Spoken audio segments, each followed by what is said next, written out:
France turned on the style in the second half. My name is Mark. Let's talk rugby.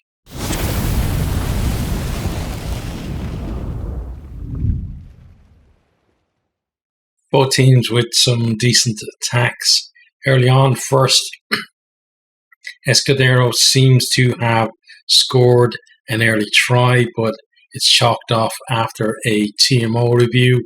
Scotland then looking fairly decent early on, keeping hold of the ball, some strong carries, gets McGee down the wing, but Hermé gets over the ball and wins the penalty for France.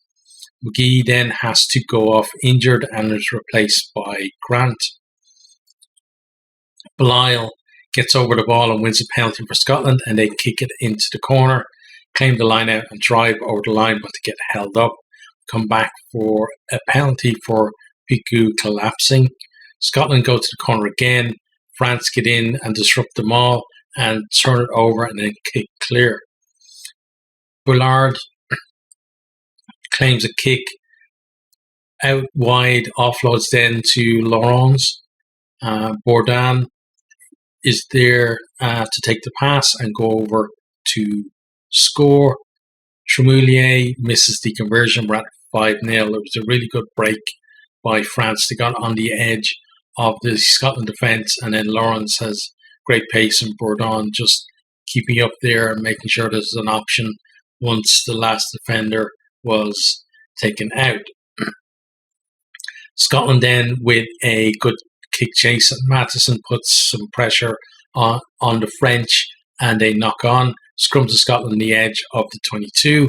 They try to attack from the back of the scrum, but they lose momentum, and Malcolm actually gets a pass in the face. Just speaks to, sometimes with Scotland, accuracy is not quite there. France turn over, but to kick it out in the full. Scotland applying some good pressure, but feel like they need to get a score at this stage because France will come back at them again. France then turn them over again and break through Calfui, then get it out to Bourgeard, who's tackled into touch. Forlani steals the Scotland line out, and they go through the phases on the Scotland line. Scotland are holding them out, but it feels like it's only a matter of time if France stay patient. They decide to go wide, the pass over the top. Bullard kicks it over the line, and then there's like a scramble to get to the ball. Musgrove and Bullard go for the ball at the same time. Musgrove knocks it back, and Laurens grounds. I thought, watching on the replays as well, that Bullard maybe knocked it on after Musgrove knocks it backwards, but as the TMO check confirms the try stands. Conversion missed. We're at 10-0. Scotland then managed to make an impressive French maul unplayable and turn the ball over, like France just making lots of meters, but then Scotland, they did well to eventually get in there and get the turnover. They look to attack then from the scrum, but they lack the accuracy, and again, they lack any real go forward. Bourgeard gets over the ball, wins a penalty for France. France then try to attack from a scrum. They're looking fluid and making ground, but pass goes forward. Scotland then win a penalty at the scrum, and they're able to clear. France, though, not happy about conceding a scrum penalty, win a scrum penalty of their own, work their way upfield. Calfui carries well right up to the try line. They suck in the defence, and then they send it wide, and Bullard goes over to score. It's converted from the touchline by Tremoulier. It's 17-0. Scotland then have a good period of possession in the French half, but it comes to nothing. 17-0 is our halftime score.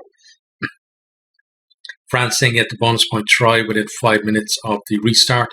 Musgrove loses a kick in the sun and knocks it into touch. It would have been a 50-22 anyway, but I think she would have expected to normally, catch the kick, but she was basically going from the sun into the shade and then just completely lost the flight of the ball. France attack from the line out. Scotland initially get in there and disrupt them, But then a bit of skill from Bernier, lovely pass out the back of her hand, and they have numbers out wide. Bullard goes over for her second. Conversions missed, at 22-0. Bertomeu then with a strong carry and fend, she puts Laurens away. Raleigh does really well to chase her down, but she offloads within meters of the line to Hermé, who scores in the corner, converted from out wide is 29-0. Bernier then picks a great line and steps through traffic to score under the post. That's converted for 36-0.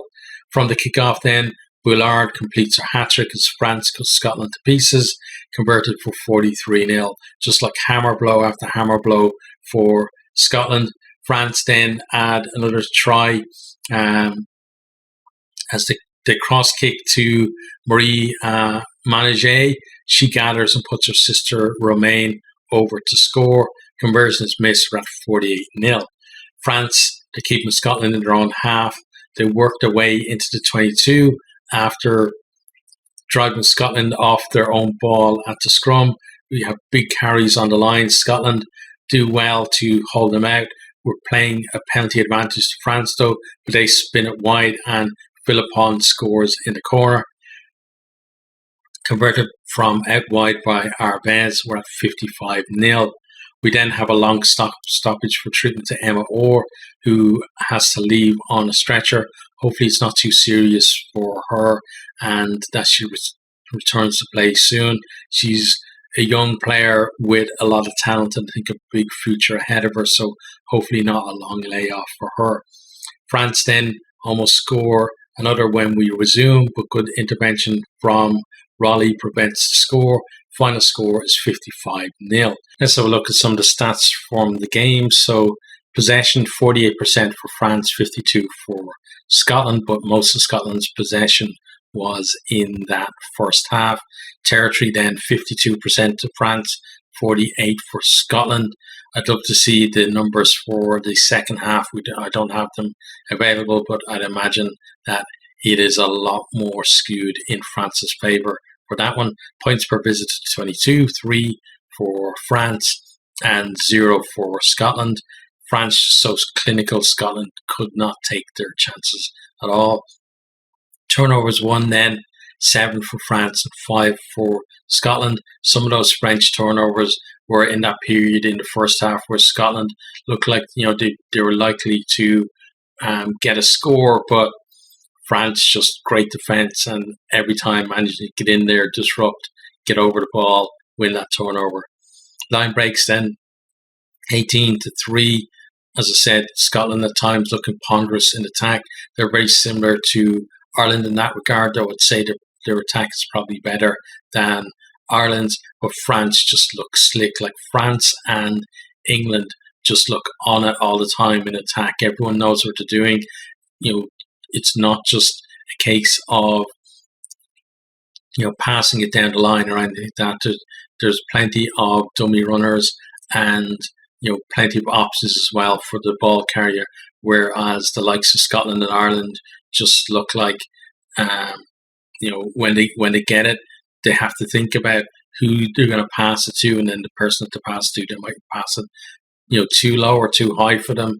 They stop them dead, and then that person then has to look for someone to offload it to, and suddenly you've got a big French player forward or back or wherever in your face putting pressure on you, and it's very hard to get anywhere. And when they do get somewhere, there's no real support runners. People are trying to get there to clear out, again, very like Ireland. And very hard to have any kind of fluidity because of that.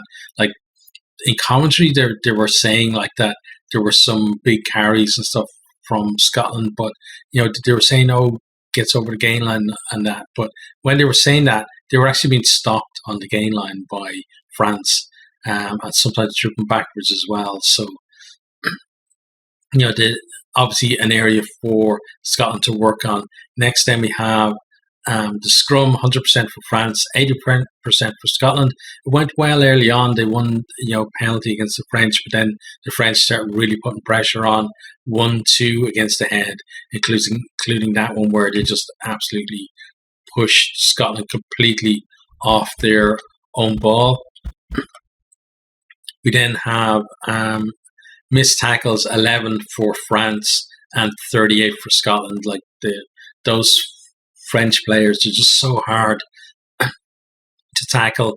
Either you're dealing with someone who is just physically bigger and stronger than you, who can just hand you off or run through you, or you're dealing with someone who's just so elusive and it's got a great step and great acceleration, and it's very hard to pin them. To pin them down. Or some of the players have a mixture of both, and it was just so difficult for Scotland.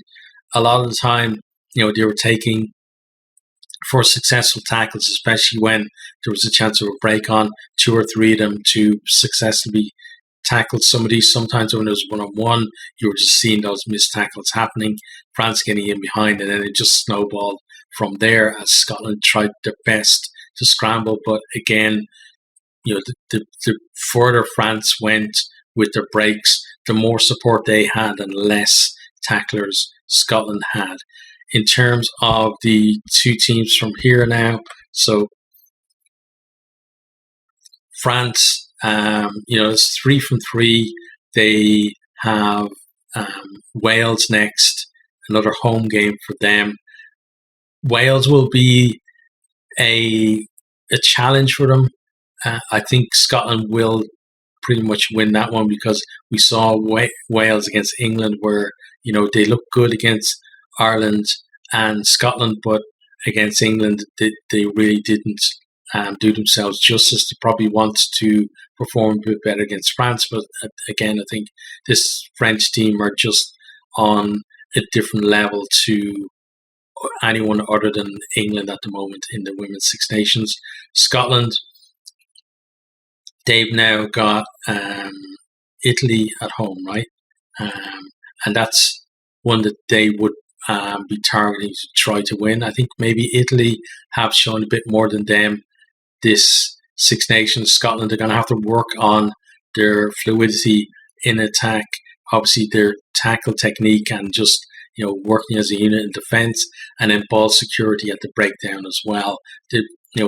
A lot of the time France were getting in there and making a mess of their rucks, not always turning the ball over, but making it very difficult for the person who was passing from the base, when they've got their own players coming back at them, to actually try and get a decent sympathetic pass out to the first carrier.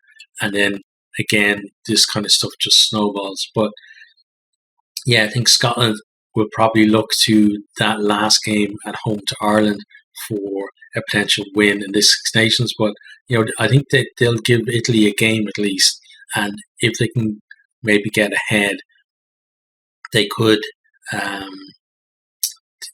they could maybe pull off a win there. But I think Italy are probably favourites for that. France, on this form, it looks like it is going to be that big showdown in Twickenham between themselves and England, and then we're going to see like the sparks fly, I think, between two fantastic teams.